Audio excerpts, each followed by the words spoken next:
आज हम लोग बात करेंगे लियोपोल्ड वॉन रांका के बारे में। लियोपोल्ड वॉन रांके जिनका लाइफ स्पैन है 1795 से 1886 का। इनको फाउंडिंग फादर भी कहा जाता है मॉडर्न हिस्ट्री राइटिंग से को लेकर के। ये जो है एक तरह से अदर है, एक तरह से पॉजिटिविस्ट राइटिंग के। ये ज़्यादा इंस्पायर जो है इम्प्रेसिस्ट आइडिया से हैं, जिसके अंदर क्या होता है कि इम्प्रेसिस्ट आइडिया जिसमें फैक्ट और डेटा की ज़्यादा बात की जाती है, फैक्चुअल चीज़ों की बात की जाती है। Basically they say that basically all kinds of source material should be from observable data. और वो ऑब्जर्वेबल डेटा जो है वह कहाँ से आता है? ज्ञानेंद्रियों से आता है। बेसिकली क्या चीज़ होता है, जो डिफरेंट सेंसेस हैं, ह्यूमन सेंसेस हैं, उससे एक्वायर किए हुए डेटा से सेंसेस जो भी डेटा आता है वो सोर्स बनाता है।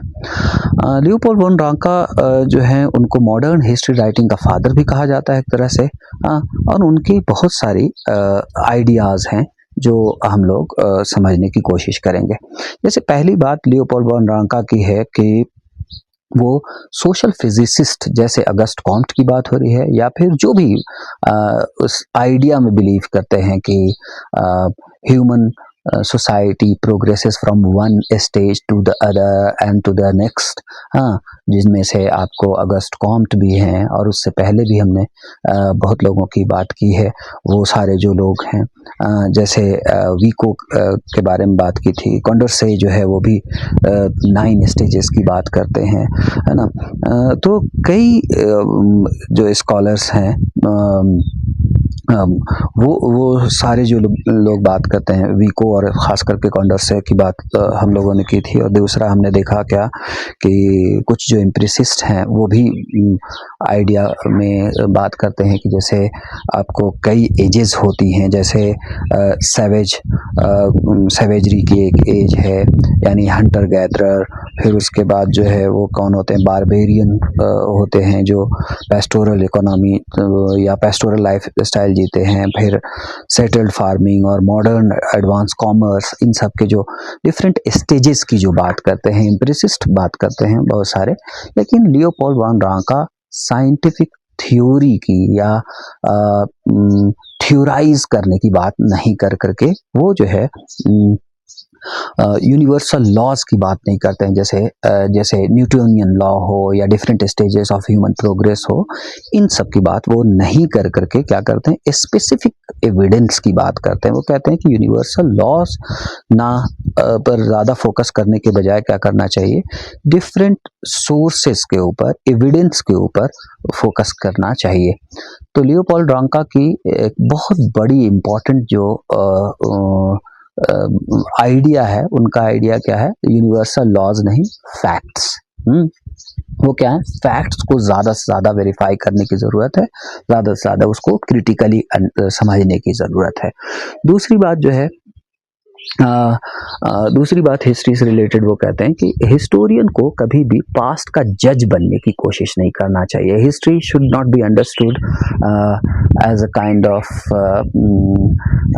आर्गुमेंट इन फेवर और अगेंस्ट ऑफ एनीथिंग।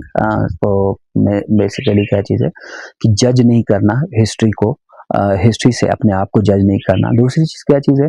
हिस्ट्री का यूज़ प्रेजेंट को इंस्ट्रक्ट करने के लिए भी नहीं होना चाहिए। कि प्रेजेंट डे में कोई चीज़ है, उससे हम पास्ट से सबक लेते हैं, इस तरह का आइडिया लियोपोल्ड वॉन रांका का नहीं है। वो क्या कहते हैं कि वो जैसी हिस्ट्री है वैसा रख देना चाहिए। उसको जब हम जज करने की कोशिश करते हैं या फ्यूचर के लिए यूज़ करने की कोशिश करते हैं कि हिस्ट्री जो है फ्यूचर को में ठीक हम काम कर सकें, इसके लिए हिस्ट्री अगर लिख रहे हैं, तो क्या चीज़ होगा? वो बायस हो जाएगी। वो हिस्ट्री जो है अनबायस्ड नहीं रह जाएगी। तो बेसिकली क्या है? क्रिटिकली सोर्स को इवैल्यूएट करना है, क्रिटिकली सोर्सेस को इवैल्यूएट करना है। और फैक्ट को जो है पकड़ करके रखना है। फैक्ट से इधर और उधर की बात नहीं करनी है, चाहे वो फैक्ट कैसा भी हो। फैक्ट मतलब प्रेजेंट न्यूज़ को सूट करता हो लोगों के या नहीं करता हो हिस्टोरियन के, उससे उसको कोई मतलब नहीं होना चाहिए। बेसिकली क्या है कि हिस्टोरियंस को सिर्फ ये देखना चाहिए कि फैक्ट सही है या नहीं, इस पर ज़्यादा बात करते हैं। दूसरी एक और इम्पॉर्टेंट बात जो है लियोपोल्ड वॉन रांका की है, जो एक तरह से विको से इनफैक्ट वो भी इंस्पायर हैं। वो कौन सी? हिस्ट्रोसिटी की। हिस्ट्रोसिटी का मतलब होता है मतलब कि पास्ट के अंदर जो कोई एक्टर है, हिस्ट्री का इवेंट के अंदर जो कोई एक्टर है, हाँ, वो अपनी परिस्थितियों के हिसाब से बना हुआ है। हाँ, मतलब जो वो व्यक्ति है वो कहाँ है, जिस पास्ट के जिस एज के अंदर वो है, उस एज में वो क्या कर रहा है कि वो उस एज के हिसाब से बना हुआ है बेसिकली, तो उसको उसी के एज के हिसाब से समझना होगा। उसका जो मेंटल मेकअप है वो उस हिसाब से बना हुआ है। सो क्या करना चाहिए आपको उसी के कॉन्टेक्स्ट में समझना होगा, उसी के कॉन्टेक्स्ट को समझना है। जो एक तरह से कौन विको कह रहे हैं, विको जो है ज्ञान बतिस्ता विको जो इंस्पिरेशन है एक तरह से, ही डाइड इन 1725 और ये करीब 100 इयर्स के बाद जो है, almost 100 years, Leopold von Ranke वो क्या कह रहे हैं कि हिस्ट्रोसिटी जो है वो इम्पोर्टेंट चीज होती है। पास्ट को उसके कॉन्टेक्स्ट में देखना है। दूसरी बात क्या चीज है कि आप देखिए कि हिस्ट्रोसिटी की बात होगी, उसकी वजह क्या है कि पिकुलियर नेचर होता है हर सोसाइटी का, उसी सोसाइटी की एक अपनी स्पिरिट होती है और उसी स्पिरिट और नेचर में रह करके और उस आदमी को इवेल्युएट किया जा सकता है। यानी अगर आप सोच लीजिए कि जूलियस सीजर ने, जैसा कि बड़ा अच्छा एग्जाम्पल दिया है एच कार ने, कि जूलियस सीजर ने रूबिकॉन नाम की एक छोटी सी स्ट्रीम है, उसको उसने जब क्रॉस किया तो वो क्या सोच के क्रॉस कर रहा था, ये क्या है, ये हमें अभी क्रॉस करने वाले जो लोग हैं रूबिकॉन, वो चीज वो नहीं सोच सकते। या फिर और कोई भी एग्जाम्पल आप ले सकते हैं जो आपके रोजमर्रा की जिंदगी में है, मतलब एम्पेरर अकबर क्या सोचते थे, वो आज के हिसाब से उसको आप नहीं डिसाइड कर सकते, इसलिए कि उनके पास कंप्यूटर नहीं था, एआई नहीं था उस टाइम में, ठीक, तो वो उन दुनिया को नहीं जानते थे। तो आज की डेट में चूंकि हम उनको देख रहे हैं तो क्या होगा, अपनी नजर से हम उनको इवेल्युएट नहीं कर सकते, हम क्या करेंगे, उनके कॉन्टेक्स्ट में हम बात करेंगे। तो हमेशा हिस्ट्रोसिटी का ख्याल रखना है, यानी जो इवेंट है, कैरेक्टर है हिस्ट्री का, वो किस पीरियड में का होगा, वो उसी पीरियड का होगा, उस पीरियड को समझने की कोशिश करना। तो हिस्टोरिसिटी दूसरा एक इम्पॉर्टेंट काम है जो वो कहते हैं। तीसरी बात क्या चीज है लियोपोल्ड वॉन रांका की, कि वो सोर्स बेस्ड मेथोडोलॉजी को इस्तेमाल करते हैं। और वो क्या कहते हैं कि सोर्स बेस्ड मेथोडोलॉजी क्या होती है कि सोर्स को पक्का इवेल्युएट करना है, सोर्स को इवेल्युएट करना है, सोर्स कैसा है, सोर्स कैसा है उसको इवेल्युएट करना है, मतलब उसकी करेक्ट होने को, उसकी जो क्रोनोलॉजी है उसको, यानी फिलोलॉजिकल स्टडी करनी है, सोर्स के फैक्ट्स, सोर्स से फैक्ट निकालना है, देखना है कि वो ये कितना इम्पोर्टेंट है। उन्होंने एक और ये काम किया कि हायरार्की ऑफ सोर्सेस का को जो है इम्पोर्टेंस दिया उन्होंने। वो किया कि जो प्राइमरी सोर्स है, प्राइमरी यानी उस टाइम में उन्होंने एक तरह से बाइफर्केट किया बाय प्राइमरी और सेकेंडरी सोर्सेस को। उन्होंने कहा कि those actors who were involve in those events were basically primary source, are primary sources for us, and those people who are writing later on, they must be given secondary importance for writing, constructing history, constructing past. तो क्या चीज है कि primary source हमेशा जो है अपर होगा, because primary source was created by those people who actually participated in those events. So that was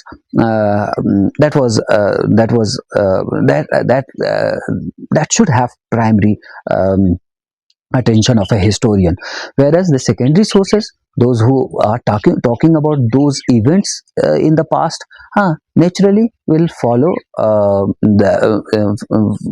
the primary sources. तो क्या चीज़ है कि ये दोनों चीज़ें जो है इम्पोर्टेंट स्टडी करने की बात है, किसकी, यानी फिलोलॉजिकल स्टडी और ये सारी चीज़ें सोर्स को असरटेन करने में, वो यानी सोर्सेज की जो क्रिटिकल एग्जामिनेशन है उसको करने के लिए वो बहुत ज़्यादा मतलब कमिटेड हैं। क्यों है कमिटेड? इसलिए कि उन्होंने वो एक क्यों है कमिटेड, इसलिए कि एक तरह से उनके उनके टाइम तक के जर्मन स्कॉलरशिप जो है, पहले भी उनसे पहले भी, जैसे एफ.डब्ल्यू. वुल्फ हैं या बीजू नीबूर हैं, इन लोगों ने भी क्या चीज़ किया है कि उन्होंने बताया कैसे कि सोर्सेस को क्या करना चाहिए, सोर्सेस को क्रिटिकली इवैल्यूएट करने की ज़रूरत होती है, फिलोलॉजी से, एपिग्राफी से और डिफरेंट इंस्क्रिप्शंस के ज़रिया। दूसरी चूँकि खुद भी एक एम्पिरिसिस्ट हैं बेसिकली, तो उसकी बात कर रहे हैं कि हार्ड कोर फैक्ट्स की बात करनी है, और उस हार्ड कोर फैक्ट्स की बात करके और वो समझने की कोशिश करते हैं हिस्ट्री को। तीसरी बात, चौथी बात जो है वो ये है कि जो हिस्टोरियन है वो क्या होना चाहिए, कंप्लीटली ऑब्जेक्टिव होना चाहिए। उसको रिजेक्ट करना होगा किस चीज़ को, अपने बायसेस को, और बेसिकली जो जिसको क्या कहते हैं क्यास जिसको कहते हैं, जिसको आप कहते हैं कि गेसेस को, मतलब you have some source, some sources and you are trying to guess something out of those, and the speculation and guesses they are not good for history, because it is including your own bias, your own biases in the sources. So that is why the first job of a historian is to ascertain facts, establish facts, and then build a kind of hypothesis. They should not first build a hypothesis and then put on sources according to it, according to the sources, according to the hypothesis. हाँ, यानी जो Francis bacon का idea है inductive methods का, inductive methodology का, वो इस्तेमाल करने की बात कर रहे हैं, वो डिडक्टिव मेथड्स जो है वो इस्तेमाल नहीं करने के लिए वो कह रहे हैं। दूसरी बात, चौथी बात, पांचवी बात जो भी है वो क्या है, यूनिकनेस ऑफ इवेंट। हाँ, क्या है uniqueness of event? Her event उनका मानना है कि यूनिक होता है, यानी यूनिवर्सल लॉ को फॉलो नहीं करता है हर एक सोसाइटी और हर एक इवेंट। हाँ, तो आप देखिएगा कि हम पास्ट में भी एक चीज़ देख चुके हैं कि इनके जो प्रेडिसेसर्स हैं, ख़ास करके जर्मन फिलोसोफर्स, जर्मन स्कॉलर्स, वो लोग क्रिटिकली सोर्स को इवैल्यूएट करने की बात करते हैं। वो लोग भी बात कर रहे हैं, नीबूर वगैरह जो है वो बात कर रहे हैं किस चीज़ की, कि यूनिकनेस है, यूनिकनेस होती है सोसाइटीज़ की, डिफरेंट सोसाइटीज़ की, जो क्या होती है कि हर एक सोसाइटी जो है वो अलग होती है, और इस वजह से क्या होना चाहिए उनका कि उन यूनिकनेस का ध्यान में रखना चाहिए, यानी यूनिवर्सल लॉ की बात नहीं करना है, यूनिकनेस की बात करना है। तीसरी बात, चौथी बात जो भी है वो क्या है, इन्होंने प्रोफेशनलाइज कर दिया हिस्ट्री को, प्रोफेशनलाइज कर दिया, यानी क्या है कि 1833 से इन्होंने एक चीज़ शुरू की थी अपने यूनिवर्सिटी ऑफ बर्लिन में। वो क्या था, ग्रेजुएट सेमिनार्स शुरू कर दिया था उन्होंने। ग्रेजुएट सेमिनार का मतलब क्या था कि ग्रेजुएट्स को वहाँ पर जो है वो प्रोफेशनली ट्रेनिंग एक तरह से देना शुरू कर दिया। उन्होंने कहा कि अपने ग्रेजुएट स्टूडेंट्स को इनकरेज किया कि they go to different places, different libraries, and they should look for different new sources, new primary sources basically. हाँ, और क्या चीज़ था कि criticise them, critically evaluate them, understand them, and after that ascertain the facts and then write the history, without implying their own speculation or imagination. So अगर आप देखिएगा overall, और साथ में एक और बड़ी इंपॉर्टेंट चीज़ की उन्होंने, साइटेशंस का बड़ा ख्याल रखा। लियोपोल्ड वॉन राका जो है उनका मानना था कि कोई भी जो आप ये बना रहे हैं, कोई भी जो हिस्ट्री आप लिख रहे हैं, उसके अंदर साइटेशंस देना बहुत ज़रूरी है। पहली बात वो क्या होगा कि क्रॉस चेक करने के लिए दूसरे स्कॉलर्स को जो है इनकरेज करेगा, और तीसरी बात क्या चीज़ है कि स्कॉलर्स को इनकरेज करेगा, और दूसरी बात ये होगी कि कोई इंसान जो है क्या कर सकता है, उसको क्रॉस चेक कर सकता है और फर्दर स्टडी कर सकता है। तो साइटेशन का जो जोर है वो किसने, लियोपोल्ड वॉन रांका ने बहुत ज़्यादा जोर दिया। तो प्रोफेशनल राइटिंग की कुछ जो चीज़ें हैं, खास करके जो साइंटिफिक हिस्ट्री राइटिंग की है, वो सब लियोपोल्ड वॉन रांका के अंदर देखने के लिए मिलती है। अब अगर हम इसको थोड़ा सा सम अप करने की कोशिश करें, समझने की कोशिश करें कि लियोपोल्ड वॉन रांका की, तो कुछ बातें यहाँ पर समझने की हैं। जो क्या है, Leopold von Ranke German scholar हैं जो 1795 से 1886 के बीच में है। उनका क्या है मेन आइडिया जो फोकस करते हैं, अगर हम एकदम फिंगर टिप पर अगर उसको याद रखना चाहते हैं लियोपोल्ड वॉन रांका को, तो हम एक चीज समझ सकते हैं उसके अंदर। वो क्या है कि लियोपोल्ड वॉन रांका इसको सोशल फिजिक्स के जैसा यूनिवर्सल लॉ में बिलीव नहीं करते थे। ठीक, वो साइंटिफिक हिस्ट्री राइटिंग की बात करते हैं, ठीक, हार्ड फैक्ट्स की बात करते हैं, लेकिन यूनिवर्सल लॉज की बात नहीं करते हैं। उनका मानना है हर एक एविडेंस जो है वो डिफरेंट होता है, यूनिक होता है, और वो यूनिकनेस को आपको समझना चाहिए। उसी तरह से डिफरेंट सोसाइटीज जो है वो डिफरेंट होती हैं, और डिफरेंट इवेंट्स जो है वो यूनिक एविडेंसेस इवेंट्स होते हैं। तो पहली बात क्या, यूनिकनेस ऑफ इवेंट। और इस मामले में वो एक तरह से बहुत सारे जो साइंटिफिक हिस्ट्री राइटिंग करने वाले लोग हैं, खास करके अगस्त कॉम्ट की मैं बात कर रहा हूँ। अगस्त कॉम्ट ने जैसे यूनिवर्सल लॉ की बात की थी, हाँ, उसको वो रिजेक्ट करते हैं, कहते हैं इवेंट जो है वो क्या होता है, डिफरेंट इवेंट्स डिफरेंट होते हैं, यूनिक होते हैं। दूसरी बात क्या थी, फिंगर टिप की बात की हमने, तो दूसरी बात हिस्ट्रोसिटी की बात करना है। हिस्ट्रियोसिटी का मतलब उनको जो एक्ट्स हैं, इवेंट्स हैं, वो क्या है, अपने कॉन्टेक्स्ट में हैं, उनको उनके समय में देखना चाहिए। अभी के समय से उनको जज नहीं किया जा सकता। तो इसलिए कि उस सोसाइटी का पास्ट की अपनी एक स्पिरिट होती है और अपना एक यूनिक अंडरस्टैंडिंग होती है, उनको उस चीज़ की वैल्यू देनी चाहिए। दूसरी बात ये होगी हिस्ट्रिसिटी की। तीसरी बात जो है वो क्या चीज़ है, से सोर्स बेस्ड हिस्ट्री की बात करते हैं, सोर्स बेस्ड मेथोडोलॉजी की और उसकी हायरार्की की बात करते हैं। क्या सोर्स बेस्ड, कोई भी राइटिंग जो है वो प्राइमरी सोर्स पहले, सेकेंडरी सोर्स बाद में। हाँ, प्राइमरी सोर्स वो सोर्सेज हैं, प्राइमरी सोर्सेज वो सोर्सेज हैं जो क्या करते हैं कि जिसको इवेंट के अंदर पार्टिसिपेट करने वाले लोगों ने क्रिएट किया है। जैसे कोई लेटर लिखा हो, कोई इस तरह के जो आर्काइवल मटेरियल है उसकी बात हो रही है, तो वो जो है प्राइमरी सोर्स है। किसी ने कोई इंस्क्रिप्शन लिखवा दी हो, वो प्राइमरी सोर्स है। तो प्राइमरी सोर्स वैसे प्राइमरी सोर्स होने चाहिए जो उन एक्टर्स ने, जिसके अंदर जो इवेंट्स के अंदर जो एक्टर्स हैं, वो एक्टर्स उसके अंदर इन्वॉल्व हैं उसको क्रिएट करने में। सेकेंडरी सोर्स वो सोर्सेज हैं जो बाद में लिखे गए, उनके ऊपर लिखे गए, उन इवेंट्स के बारे में लिखे गए। सेकेंडरी सोर्स हमेशा सेकेंडरी होंगे, और जिस वजह से उनको क्या समझा जाएगा, उनको समझा जाएगा सेकेंडरी इंपॉर्टेंस का। तो ये इंपॉर्टेंस भी उनको जो है बाद में देते हैं। तो तीन बातें ये हो गई।